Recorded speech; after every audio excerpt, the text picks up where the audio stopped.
بہلول کا نام آپ نے سنا ہوگا، یہ مشہور مجاذیب میں سے یہ مجذوب گزرا ہے، دریائے دجلہ کے کنارے اکثر گھومتا رہتا تھا اور اس کی ادائیں نرالی تھی۔ مجذوبوں کے رنگ اپنے ہوتے ہیں، سادیہ نزدیک رائے آشکاں، خلق مجنون اندو مجنو عاقل است۔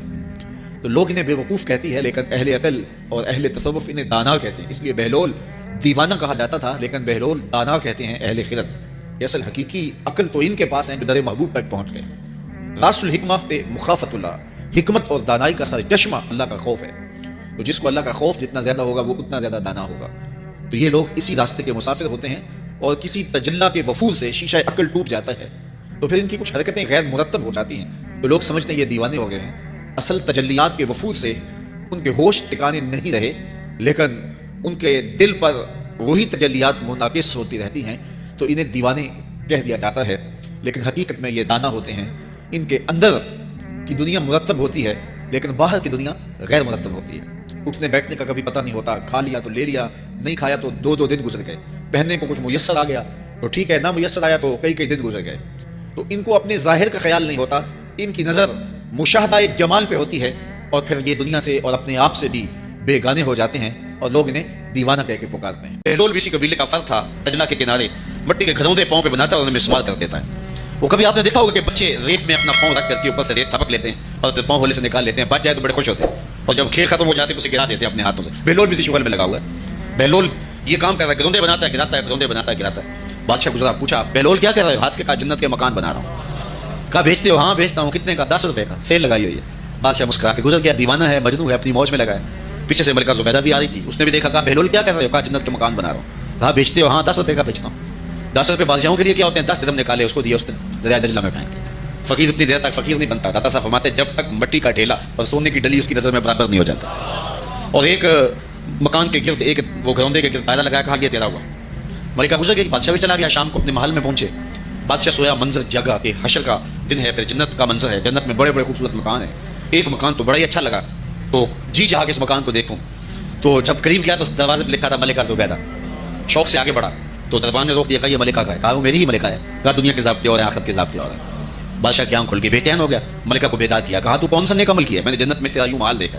ملکہ کہنے لگی وہی معمول کی نمازیں، وہی سب کچھ، کوئی نیا کام تو میں نے کیا نہیں۔ ہاں یاد آیا، کل گزر رہی تھی، دجلہ کا کنارہ تھا، وہ جسے لوگ مجذوب کہتے ہیں، وہ جو دیوانہ کہلاتا ہے، وہ بہلول، وہ جنت کے محل کہتا تھا، وہ بنا رہا تھا۔ میں نے کہا چلو کوئی بات نہیں، فقیر ہے، 10 روپے کیا ہوتے ہیں، تو میں نے 10 روپے کا ایک محل خریدا تھا۔ بادشاہ سر پکڑ کے بیٹھ گیا، وہ تو مجھے بھی کہتا تھا۔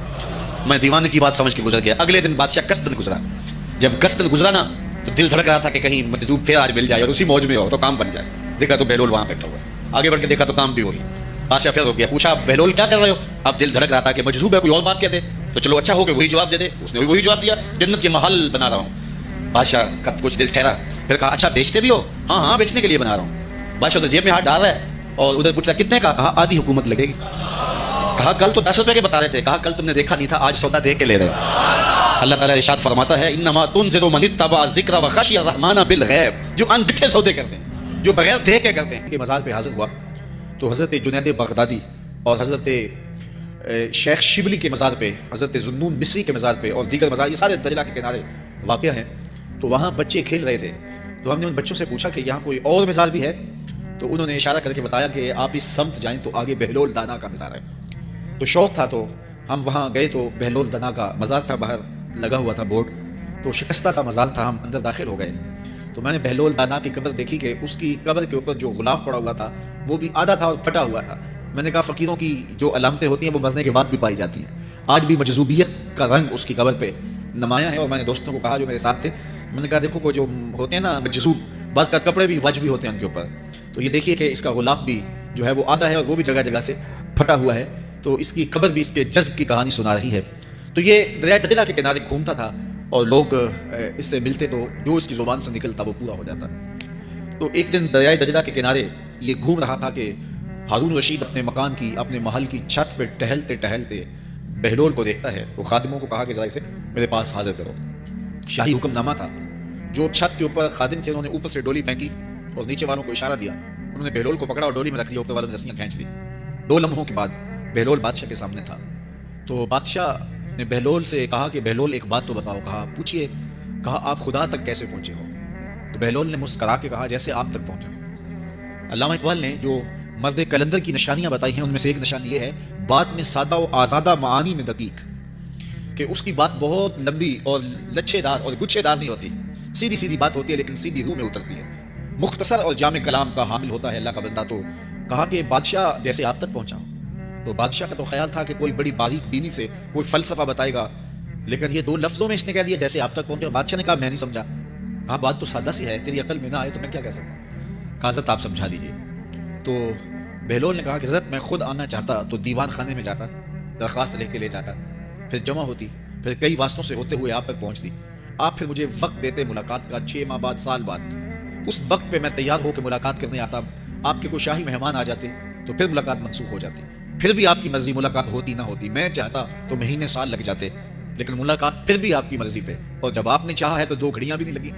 تو کہا بندہ چاہے تو کروڑوں سال بھی بیت جائیں، اس کے قرب کی کوئی انتہا نہیں ہے، لیکن جب وہ چاہے تو 2 گھڑیاں بھی نہیں لگتی۔ مانا کہ محبت کے سفر میں ہر گام پہ 100 مشکل ہے، لیکن یہ سفر آسان بھی ہے اگر ساتھ تمہارا ہو جائے۔ تو کہا کہ قل ان کنتم تحبون اللہ فاتبعونی یحببکم اللہ، کہ اگر تم اللہ سے محبت کرتے ہو تو آسان طریقہ تمہیں بتا دیتے ہیں، میرے محبوب کی چوکھٹ پہ آ جاؤ، اللہ اکبر، جس کو تم ڈھونڈنے نکلے تھے وہ تمہیں وہاں مل جائے گا، اور تم اس سے محبت کا دعویٰ رکھتے تھے وہ تم سے محبت کا دعویٰ کرے گا، اور پھر جب تم اس کے محبوب ہو جاؤ گے تو پھر جو تم کہو گے وہ کیوں نہیں ہوگا، کیونکہ محبوبوں کی تو بات مانی جاتی ہے۔ وہ جزیرہ تھا، وہاں کا سیاسی نظم یہ تھا کہ سال کی آخری تاریخ کو جو ان کا موجودہ بادشاہ ہوتا ہے اس کو جنگل میں چھوڑتے اور نیا بادشاہ لینے کے لیے وہ ساحل پہ آ جاتے۔